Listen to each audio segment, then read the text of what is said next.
இந்த வீடியோ உங்களுக்கு பிடிச்சிருந்தா லைக் பண்ணுங்கள், ஷேர் பண்ணுங்கள், கமெண்ட் பண்ணுங்கள், சப்ஸ்கிரைப் பண்ணிக்கோங்க, பெல் ஐக்கான் ப்ரெஸ் பண்ணிக்கோங்க. ஸோ தட் நாங்கள் போடுற எந்த வீடியோவும் மிஸ் பண்ணாமல் உங்களுக்கு நோட்டிஃபிகேஷன் வரும். வணக்கம். இன்றைக்கி நம்ம ஆன்மீகத்தில் பணத்தின் பார்வை அப்படின்றத பற்றி பார்க்கலாம். ஏன்னா நாங்கள் ஒரு வாட்டி சித்தகுருக்கிட்ட பேசிகிட்டு இருக்கும்போது அவர் கொடுத்த எங்களுக்கு வார்த்தைகள், அவர் பேசின ஆன்மீக சொற்பொழிவில் கிடைச்ச சில வார்த்தைகள் தான் இன்றைக்கி நான் உங்களோட பகிர்ந்துக்கிறேன். இப்போ ஆன்மீகத்தில் இருக்கிறவங்களுக்கு பணம் தேவையில்லையா அப்படின்னா தேவை தான். ஆனால் எப்படி அவங்களுக்கு மட்டும் பணம் வருது, நிறைய பேருக்கு பணம் வருது, நிறைய பேருக்கு பணம் வரல அப்படின்றத பற்றி கேட்டுட்ருக்கும்போது அவர் சொன்ன வார்த்தை, ஆன்மீகம்னா அறிவு, அறிவியல் எல்லாமே ஒன்றிணைந்தது தான் ஆன்மீகம். ஆன்மீகம், அறிவு, அறிவியல் எல்லாமே. நம்ம எந்த பொருளை எப்படி நேசிக்கிறோமோ அது நம்ம அப்படியே சேருமா. இப்போ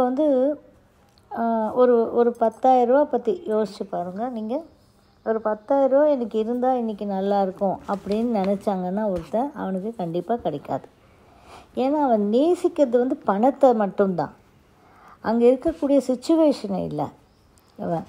ஸோ எப்படி நேசிக்கிறோமோ அப்படின்றது எப்படி எடுத்துக்கலாம் அப்படின்னா, இன்னொரு விஷயம் நீ எதை பிரதிபலிக்கிறாயோ அதுவே நடக்கும் அப்படின்னு சொன்னார். அப்போ ஒரு தாயின் நோக்கத்தில் பாருங்கள், தாயின் நோக்கத்தில் நம்ம உலகத்தை பார்க்கணும் அப்படின்றார். ஒரு தாய்க்கு தான் குழந்தை, தான் பசங்க நல்லா சம்பாரித்து நல்லா இருக்கிறாங்க அப்படின்னா, என் பிள்ளை நல்லா இருக்கான்ப்பா, இன்னும் நல்லா மேலே மேலே உயரணும் அப்படின்னு ஒரு தாயின் எண்ணம் இருக்கும், நல்ல தாயின் எண்ணம். இதுலேயே நிறைய விதமான தாய்கள் இருக்காங்க. ஸோ தாய் அப்படின்னு எடுத்துக்கிட்டோம் அப்படின்னாலே நம்மளுக்கு முதல்ல நம்மளுக்கு தோன்றது அன்பு, பாசம் மட்டும்தான் நம்மளுக்கு தோணும். அப்போ அந்த தாயின் எண்ணம் அப்படி தான் இருக்கும். அப்படித்தான் நம்ம எல்லாரையுமே என்ன சொல்கிறாரு அப்படின்னா, இப்போ பக்கத்து வீட்டுக்காரங்க யாரோ ஒருத்தங்க ஒரு கார் வாங்கியிருக்காங்க. அப்பா நம்ம ஐயோ அவன் வாங்கிட்டானே நான் வாங்கணும் அப்படின்னு நினைக்காம, அவன் வாங்கினதுக்கு உண்மையாக நீ அதை நேசி, அதை நேசித்து அன்பால் போய் அவங்கக்கிட்ட போய் ஒரு வாழ்த்து சொல். பக்கத்து வீட்டுக்காரன் ஒரு பெரிய வீடு கட்டினான்னா அது உண்மையாக நீ நேசி. நீ எதை எப்படி பிரதிபலிக்கிறாயோ அதுதானே நடக்கும். அப்போ நீ நேசிக்கிற அந்த வீட்டை நீ நேசிக்கிற அந்த இடத்துல இருக்கிறது நானாக இருக்கணும்னு நினைக்க வேண்டாம், அவனும் நானே அப்படின்ற எண்ணத்தோடு நீ பார்.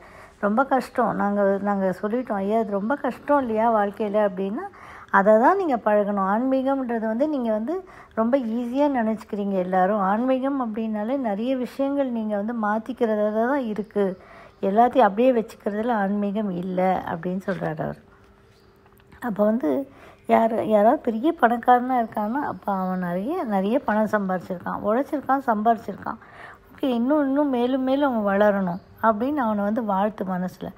நீ அவனை எவ்வளோ வாழ்த்துறியோ அந்த அளவுக்கு உனக்கு கிடைக்கும். ஆனால் அதை வாழ்த்தும்போது கூட நான் அவனை வாழ்த்துனா எனக்கு கிடைக்கும்ன்ற எண்ணத்தோடு நீ வாழ்த்தக்கூடாதுன்றார். அந்த எண்ணம் கூட உனக்கு வரக்கூடாது. நீ லிபரலாக வாழ்த்துதல் என்ன, நீங்கள் என்ன கொடுக்க போகிறீங்க, எங்கேருந்து கடையிலேருந்து காசாக வாங்க போகிறீங்க, ஒரு வாழ்த்துங்க, ஒரு சந்தோஷப்படுங்க. அவன் ஐயோ நல்லா பணம் சம்பாதிச்சிருக்கான், இன்னும் மேன்மேலும் வளரணும் அவன் அப்படின்னு சொல்லி ஆசைப்படுங்க. அதுக்கு என்ன நீங்கள் காசு பணமாக கொடுக்க போகிறீங்க, கிடையாது இல்லை, உங்கள் மனசுலேருந்து நீங்கள் வாழ்த்துங்க அப்படின்றார். நான் அவனை வாழ்த்துறதுனால எனக்கு பணம் கிடைக்கும்னு நினச்சா கண்டிப்பாக கிடைக்காது அப்படின்னு சொல்கிறார். இப்போ நீங்கள் வாழ்த்துங்க, வாழ்த்தப்படுவீங்க அப்படின்றார். நீங்கள் அதாவது நம்ம அடையணும்னு இருக்கிறது எதுவாக இருந்தாலும் அது கண்டிப்பாக அடைஞ்சே தீரும். அதுதான் கணக்கு. இழப்பு, இறப்பு, பிறப்பு அப்படின்ற கணக்கு மாதிரி தான் நம்ம எதை நினைக்கிறோமோ அது எது நம்மளை அடையணுமோ அது அடைஞ்சே தீரும் அப்படின்றது தான் உண்மையான கான்செப்ட் அப்படின்றாரு. இப்போ ஜென்ரலாக பார்த்திங்க அப்படின்னா, ஒரு பெரிய பணக்காரன் ஒரு 1000 ரூபா கொடுத்து பிரியாணி சாப்பிட்டான்னு வச்சுக்கோங்க.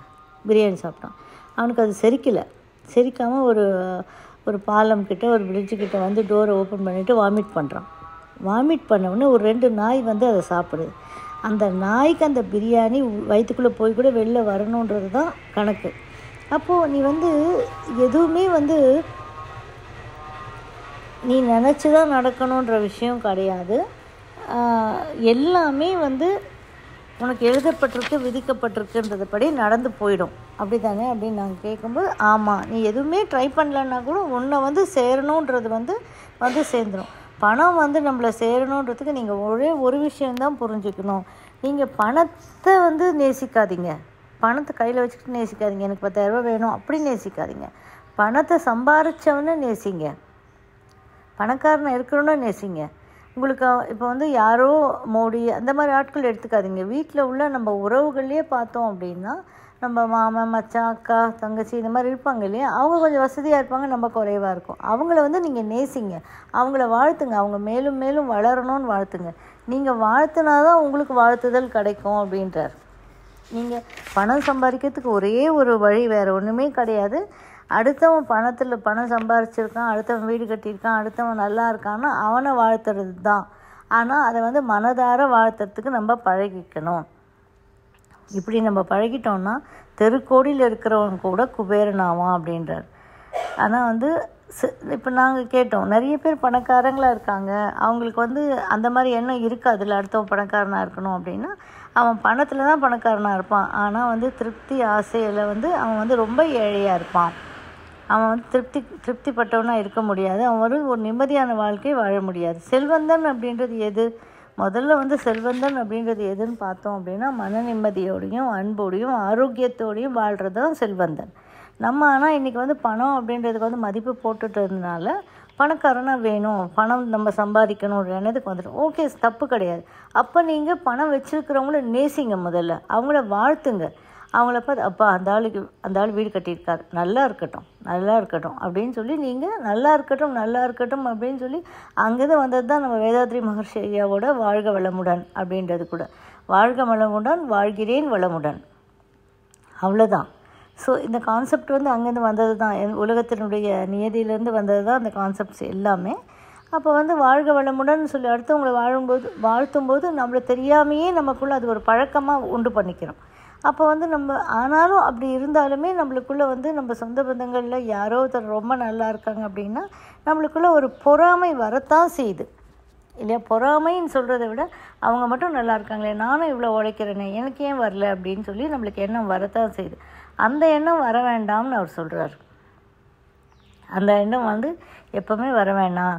நீ வந்து அடுத்தவங்களை வாழ்த்துறது மட்டுமே செய்.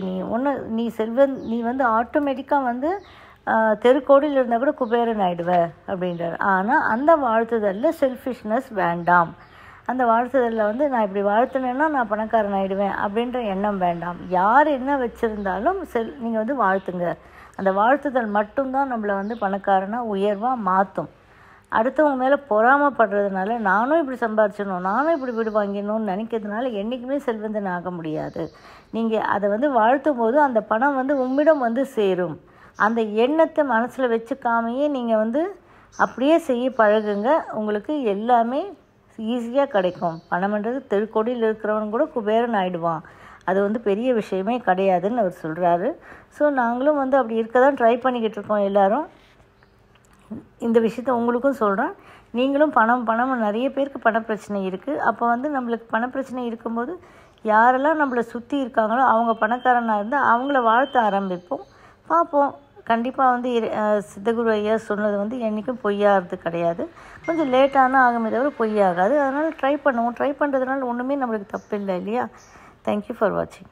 இந்த வீடியோ உங்களுக்கு பிடிச்சிருந்தால் லைக் பண்ணுங்கள், ஷேர் பண்ணுங்கள், கமெண்ட் பண்ணுங்கள், சப்ஸ்கிரைப் பண்ணிக்கோங்க, பெல் ஐக்கான் ப்ரெஸ் பண்ணிக்கோங்க. ஸோ தட் நாங்கள் போடுற எந்த வீடியோவும் மிஸ் பண்ணாமல் உங்களுக்கு நோட்டிஃபிகேஷன் வரும்.